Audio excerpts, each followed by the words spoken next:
Good morning, Mr. Magness. Welcome to our studio. It's a pleasure to have you here. And I would like to start off with my first question. Yes, and it's about Chevron's legacy and values. How Chevron is, as we all know, Chevron is the most established energy companies right now in the world. What key milestones shaped the company we see today? Well, first, thank you for hosting me. It's a great pleasure to be here with you this morning. I think for Chevron, if I think about our history, we have over 140 years of a corporate entity and a history of working through resilience. Many different times we've seen, but we've continued to grow and expand our portfolio. We've looked at how do we use technology, how do we use technological innovations, how do we apply that to energy systems to grow from what used to be a primarily fossil fuel or hydrocarbon-based company to nowadays, when we think about it, it's an energy company. And we think about what do we need to do to provide for the people, how do we power human progress moving forward and into the future. And so from a milestone perspective, there have obviously over 140 years, there are many great milestones. But as I think about the last decade and even the last 5 years and where energy systems will be moving, I think about the milestone of achieving balance, between all energy sources and what will be required to power the future and the future generations. And talking about investment, Chevron has invested about $55 billion in Kazakhstan. How do you assess the results of this partnership? Chevron entered into Kazakhstan shortly after independence, and we have had more than 3 decades of an outstanding operational history and partnership with the Republic of Kazakhstan. We are still the largest private investor in Kazakhstan, and so that investment, and when I think about oil and gas, when I think about energy systems, that investment goes far beyond just cash, capital deployed in energy systems. It goes into working with a government, working in good partnership with a government, working to develop and drive industry and industrial technology innovation, and then more importantly, people and developing capabilities and capacity to be able to take energy systems from what they were to what they will be.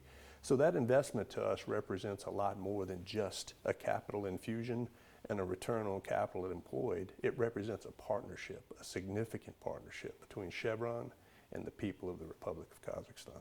Talking about future energy scenarios, how resilient is Tengiz in the world of volatility and decarbonization? I think when we think about volatility in the world today and we think about geopolitically and the pressures that have been brought to bear, and whether that is in the conflict in the north that we see, whether that is in the Hormuz Strait currently at this point, and then we think about also the pressure of decarbonization and doing better. Being resilient through geopolitical times requires partnership and working together in partnership with governments to make sure that we are able to be resilient and sustain those energy systems that are needed, because the world constantly needs affordable, reliable, and ever cleaner energy systems to power that human progress. It's absolutely critical, and Chevron, working in partnership with the Republic of Kazakhstan and in particular for the Tengiz field, looks and understands that energy system and the criticality to the world. What does that mean for that human progress? I think through the geopolitical uncertainty, it's just working with our governments to partner and make sure people are clear. There can be disagreements between governments and there can be disagreements between regions, but humans and human progress requires energy, and making sure that we're able to move that energy system and be resilient requires that partnership. And that's really what we focus on, is putting the right people together with the right technology and making sure that we can sustain that and drive human progress. And you talked about geopolitics. Energy is increasingly affected by geopolitics today. How does Chevron operate under today's unstable geopolitical environment, considering the ongoing Ukrainian drone strikes to major oil pipelines, including CPC facilities in Russia, through which Kazakhstan supplies much of its oil to global markets? Here, Kazakhstan is certainly a global player when it comes to the energy in those markets. And so making sure we have flow assurance to be able to take that critical and vital energy to those markets, that is one of our first and foremost focuses. I mean, first we have to be safe and we have to take care of our people. We have to take care of all of the people that work for, with us, and around us through these energy systems. We have to make sure that we protect the environment because it's absolutely critical. We spoke about decarbonization a minute before, and decarbonization is important, but there has to be balance in these things. We need all forms of energy that are there. So making sure that we take care of the environment, making sure we protect these assets, and we're clear that these assets, they're not political assets. They're assets that bring much needed energy to the world. So being open, having that dialogue, communicating the importance of these systems and why they must be resilient to bring that ever needed energy, so that way, again, we deliver reliable, affordable, and ever cleaner energy to the human progress that requires that to move forward. It's critical to be able to have that open dialogue and in partnership leverage business as well as governments and private entities to make sure that that case and that need for that energy to the market is clear. Considering this instability in the world, how confident are you that Chevron will continue investing in Kazakhstan? And what do you value most in Kazakhstan as an investment partner? I think the last 3 decades for Chevron's investment in Kazakhstan, and not just in the Tengiz field, but also in the Kerchaganak field and CPC and our Chevron Munai gas, our Adderall polyethylene pipe plant, many investments that have been made here in Kazakhstan. And when we think about that and we think about continuing to move forward in time, ensuring that we have a very stable environment within which to invest in, because most of these investments take multiple decades, you know, when we think about this in terms of energy investments. That requires stability in fiscal terms to make sure you understand what you're investing in and your investors understand what the expectation on return is. But as well, the people of Kazakhstan know what that investment represents and what their expectation on that return should be. So having a stable fiscal environment is critical. Having very stable legislative and regulatory environments, because over the multiple decades, if you see lots of changes in these areas, it creates risk and uncertainty. For these long-term investments, that's not something that creates an investment climate that's preferable. Within Kazakhstan, we always have the ability to dialogue with the government to talk about what does the government need, how best can the government represent the people, and then how can we bring industry in as a partnership to make sure that those investments deliver on both sides. That's true partnership, and that's what Kazakhstan represents. How do you assess Chevron's returns from Kazakhstan beyond financial performance? You know, I think really 2 things. So when I think about decarbonization, and I think about the leadership role that the Republic is thinking about in 2060 and some of their goals, and I think about working together, I think about technology and innovation to become more efficient with the energy systems we have. We need all forms of energy. We need hydrocarbons, we need renewables, we need wind, we need solar, we need nuclear, we need the entire balance, and Kazakhstan has a very good vision around that space on how we do this.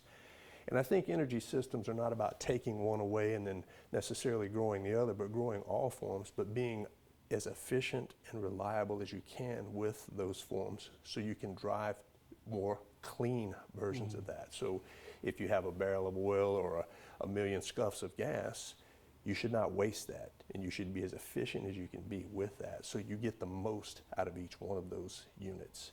I think that's absolutely critical to being successful in that decarbonization, but I also think as we move forward in time, and I think about the people of Kazakhstan, and I think about the last 3 decades of work that's been done in industry, I think about the industrial capabilities, I think about the capacities that are building, continuing to develop local content in manufacturing, and continuing to develop services here in Kazakhstan, because growing that capability and capacity then can unlock things like trades, additional jobs. And as we move into the future of energy systems where AI and some of the computing power demands and some of the power demands that will be required to drive those systems, those skills that have been developed now are transferable, and we can continue to grow that economy of scale in the new energy system. So Kazakhstan represents an outstanding opportunity for investment government and the people to work together to unlock tremendous value. And talking about transit and risks, how exposed is Chevron to geopolitical and transit risks related to sanctions and export routes? Certainly sanctions and export routes, and then making sure we can move critical energy supplies to market is of a concern and is a risk. But as we've spoken about earlier, working together with our governments, working together to ensure all of our stakeholders are well informed, and to make sure that when sanctions are applied, it's understood how those sanctions should be applied to try to change the outcome that they're looking for while not impacting those critical energy supplies and flows going to market. That does take a lot of time. That takes working in partnership with governments. That takes being very clear and communicating to all of the affected entities in that value chain. But at the end of the day, it just comes down to being very clear that human progress depends upon energy. And if anything, we see those demands continuing to grow and grow exponentially over time. If you think about between now and 2050, a minimum 10% additional energy draw on the already taxed system, that requires stability, that requires resilience, and that requires being able to move those energy flows to market. That requires working together with all of the participants in that system to ensure that if sanctions are applied, they're applied in a way that they get the outcome and they allow these systems to be resilient and continue to deliver to market. The Middle Corridor, also known as a Trans-Caspian International Transport Route, is widely getting attention as an alternative to east-west transit routes. How do you assess its potential, and could it strengthen Kazakhstan's role as a regional energy, logistics, and investment hub? I think if we go back to even 2021 and then 2022, and we think about Kantar and some of the incidents that happened there, if anything, the world would have been able to take notice of Kazakhstan's action and then reaction to that, and then the stability that Kazakhstan continues to demonstrate here in Central Asia.